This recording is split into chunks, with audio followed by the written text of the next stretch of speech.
ศาสตราจารย์ดร.สนิทตีเมืองไส้ข้าพเจ้านางพานุดาศิวิญญาขอมาจำลองสอบเข้าพงวิทยานิพนธ์ซึ่งมี3 บทดังนี้ 1. ปัจจัยที่มีผลต่อการตัดสินใจเลือกโรงเรียนอนุบาลเอกชนของผู้ปกครองในเขตพื้นที่การศึกษาหนองคายเขต 1 2. การศึกษาความคิดเห็นของพนักงานต่อการเปลี่ยนแปลงรูปการปิโตรเลียมแห่งประเทศไทยเป็นบริษัทปตท.จำกัดมหาชนศึกษาเฉพาะกรณีพนักงานปตท.ในเขตตะวันออกเฉียงเหนือ 3. ปัจจัยส่วนบุคคลที่ส่งผลต่อระดับการตัดสินใจซื้อผลิตภัณฑ์ผ้าไหมลายสอยดอกไม้ของผู้บริโภคในเขตอำเภอเมืองจังหวัดมหาสารคามซึ่งบทที่ 1 จะเล่าถึงปัจจัยที่มีผลต่อการตัดสินใจเลือกโรงเรียนอนุบาลเอกชนของผู้ปกครองในเขตพื้นที่การศึกษาหนองคายเขต 1ซึ่งขอขอบใจผู้วิจัยฐานนางกมลวรรณทองชมพูความเป็นมาและความสำคัญของปัญหาเด็กเป็นทรัพยากรที่มีค่ายิ่งเป็นความหวังของครอบครัวเป็นผู้ที่สืบทอดมรดกทางวัฒนธรรมและความเป็นมนุษยชาติให้พลังสำคัญในการพัฒนาประเทศและอนาคตของชาติจึงได้ขึ้นอยู่กับคุณภาพของเด็กที่มีความสมบูรณ์ทางด้านร่างกายและจิตใจและมีพัฒนาการในทุกๆด้าน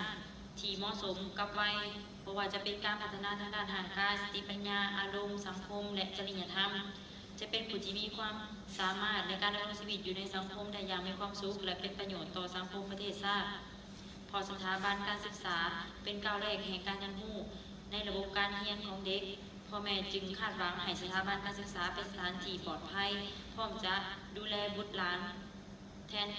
แทนตนแต่ในปัจจุบันกับพบว่ามีข่าวที่เหตุให้พ่อแม่หรือผู้ปกครองเริ่มกังวลเกี่ยวกับสภาพความปลอดภัยของบุตรหลานเหตุให้ผู้ปกครองเริ่มตระหนักถึงการฝากบุตรหลานไว้กับสถานที่ศึกษาผู้ปกครองจึงเริ่มมีมาตรการในการตัดสินใจเลือกสถานศึกษาให้กับบุตรหลานอย่างถี่ถ้วนหลายขึ้นเพื่อเลือกสิ่งที่ดีสุดให้แก่บุตรหลานของตนความสัมพันธ์ของปัญหาเนื่องจากในปัจจุบันได้มีการขยายตัวของโรงเรียนอนุบาลเอกชนและรัฐบาลเพิ่มขึ้นจำนวนหลายตามลำดับแต่ยังมีโรงเรียนอนุบาลเอกชนอีกหลายแห่งเช่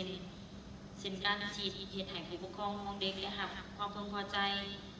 จะเห็นได้ว่าโรงเรียนที่ประสบความสำเร็จในการบริหารการจัดการในทุกๆด้านนั้นโรงเรียนจะมีจำนวนครูที่เหมาะสมกับจำนวนเด็กในแต่ละห้องเรียนเหตุให้ครูสามารถดูแลเอาใจใส่เด็กได้อย่างทั่วถึงโรงเรียนนำระบบการจัดการเรียนการสอนที่เน้นประสบการณ์สำคัญที่ส่งเสริมด้านสติปัญญาร่างกายอารมณ์และจิตใจและสังคมและเน้นการเรียนรู้เกี่ยวกับตัวเด็กบุคคลและสิ่งต่างๆรอบตัวเด็กจากเหตุการณ์ดังกล่าวผู้วิจัยจึงมีความสนใจในการศึกษาปัจจัยที่มีผลต่อการตัดสินใจเลือกโรงเรียนอนุบาลเอกชนของผู้ปกครองในเขตพื้นที่การศึกษาหนองคายเขต 1วัตถุประสงค์ของการวิจัยเพื่อศึกษาปัจจัยที่มีผลต่อการตัดสินใจเลือกโรงเรียนอนุบาลเอกชนของผู้ปกครองในเขตพื้นที่การศึกษาหนองคายเขต 1 2 เพื่อเปรียบเทียบปัจจัยที่มีผลต่อการตัดสินใจเลือกโรงเรียนอนุบาลเอกชนของผู้ปกครองในเขตพื้นที่การศึกษาหนองคายเขต 1จำแนกตามสถานภาพของผู้ปกครองและประเภทของโรงเรียน 3. เพื่อศึกษาความสัมพันธ์ระหว่างคุณลักษณะส่วนบุคคลจำนวนบุตรหลานในอุปการะและระดับชั้นที่เปิดสอนในโรงเรียนกับปัจจัยที่มีผลต่อการตัดสินใจเลือกโรงเรียนอนุบาลเอกชนของผู้ปกครองในเขตพื้นที่การศึกษาหนองคายเขต 1 4. เพื่อศึกษาข้อมูลเสนอแนะในการเลือกโรงเรียนอนุบาลเอกชนของผู้ปกครองในเขตพื้นที่การศึกษาหนองคายเขต 1ประโยชน์ที่ข้าพเจ้าได้รับเห็นให้ทราบถึงปัจจัยที่มีผลต่อการตัดสินใจเลือกโรงเรียนอนุบาลเอกชนของผู้ปกครองในเขตพื้นที่การศึกษาหนองคายเขต 1 2 สามารถ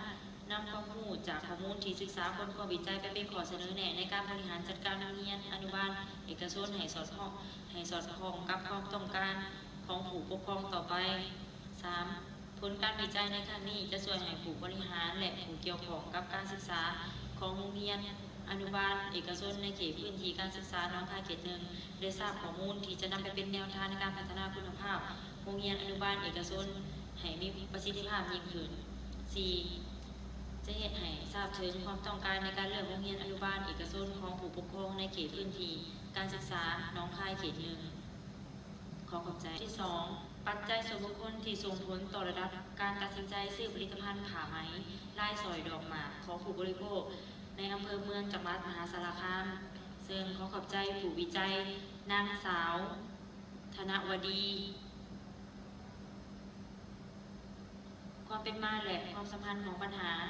ความเป็นมาจังหวัดมหาสารคามเป็นจังหวัดหนึ่งที่มีการซื้อผ้าไหมทอกันหลาย เนื่องจากเป็นจังหวัดที่มีการส่งเสริมให้มีการทอผ้าไหมและผ้าฝ้ายในกลุ่มผลิตภัณฑ์ชุมชนในทุกอำเภอ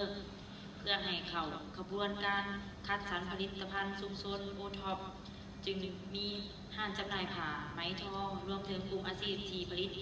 ผ้าไหมทอจำนวนหลายอีกทั้งเป็นจังหวัดที่ได้รับการขนานนามว่าตักศิลานครอันมีความหมายถึงเมืองแห่งการศึกษาเหตุดังกล่าวจึงพบได้ว่าการซื้อผ้าไหมทอของข้าราชการครูอาจารย์ตลอดจนพนักงานในองค์กรต่างๆและประชาชนตัดสินใจซื้อผ้าไหมทอด้วยวัตถุประสงค์ต่างกันไปจังหวัดมหาสารคามได้มีการพัฒนาลายของผ้าไหมทอขึ้นเป็นลายประจำจังหวัดคือลายสอยดอกหมากทั้งนี้จังหวัดมหาสารคามได้เชิญชวนให้กลุ่มอาชีพผ้าไหมทอได้ซื้อลายสอยดอกหมากที่มีการพัฒนาขึ้นนั่นเป็นจุดขายสำคัญอย่างไรก็ตามผู้บริโภคกลุ่มวัยทำงานที่เป็นหนุ่มสาวรวมถึงกลุ่มวัยรุ่นและนักศึกษายังมีค่านิยมและทัศนะต่อลายสอยดอกหมากว่าเป็นลายผ้าของผู้สูงวัยซึ่งเหตุให้ฐานการผลิตและการบริโภคบ่สามารถขยายไปสู่กลุ่มผู้บริโภคกลุ่มดังกล่าวได้ ความสำคัญของปัญหาถึงแม้ว่าในปัจจุบันนั้นผ้าทอประเภทผ้าไหมทอได้รับการสนับสนุนให้เป็นผลิตภัณฑ์ภูมิปัญญาท้องถิ่นและถือจัดเป็นผลิตภัณฑ์ประเภทหนึ่งในโครงการผลิตภัณฑ์ชุมชนจะพบได้ว่าผ้าไหมทอนั้นยังคงเป็นผลิตภัณฑ์ในประเภทสินค้าเปรียบเทียบซื้อซึ่งมีลักษณะเป็นสินค้าราคาสูงผู้ซื้อจะมีการซื้อโบค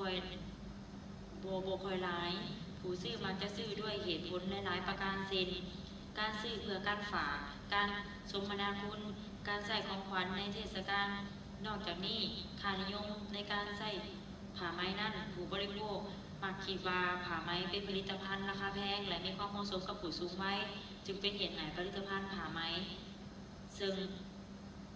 เป็นหนึ่งในกลุ่มผลิตภัณฑ์ชุมชนบ่สามารถขยายฐานการบริโภคจากกลุ่มเดิมๆในอดีตเช่นบ่สามารถเข้าถึงกลุ่มหนุ่มสาววัยทำงานและกลุ่มวัยรุ่นจากปัญหาดังกล่าวผู้วิจัยจึงมีความตระหนักถึงและเบิ่งว่าการขยายฐานการซื้อหรือการบริโภคผ้าไหมทอลายสอยดอกหมากนั้นจำเป็นต้องมีการพัฒนาผลิตภัณฑ์ทั้งนี้ในลักษณะของผ้าพื้นและการแปรรูปที่ตรงต่อความต้องการและความพึงพอใจของผู้บริโภคให้หลายที่สุดจึงเป็นเหตุจูงใจให้ทราบถึงปัจจัยส่วนบุคคลของผู้บริโภคที่มีผลต่อการตัดสินใจซื้อผ้าไหมทอลายสอยดอกหมากถามว่าถึงวัตถุประสงค์ของการวิจัยเพื่อศึกษาปัจจัยส่วนบุคคลที่มีผลต่อการตัดสินใจในการซื้อผลิตภัณฑ์ผ้าไหมทอลายสอยดอกหมากผู้บริโภคในเขตอำเภอเมืองจังหวัดมหาสารคามจำแนกตามเพศวัยอายุอาชีพรายได้บุคลิกภาพการศึกษาและรูปแบบการดำเนินชีวิตเพื่อศึกษาการตัดสินใจเลือกซื้อผ้าไหมทอลายสอยดอกหมากประกอบด้วยการเลือกตราห้างค้าผู้ขายปริมาณที่ซื้อวิธีการชำระเงิน 3. เพื่อศึกษาข้อเสนอในการพัฒนาผลิตภัณฑ์ผ้า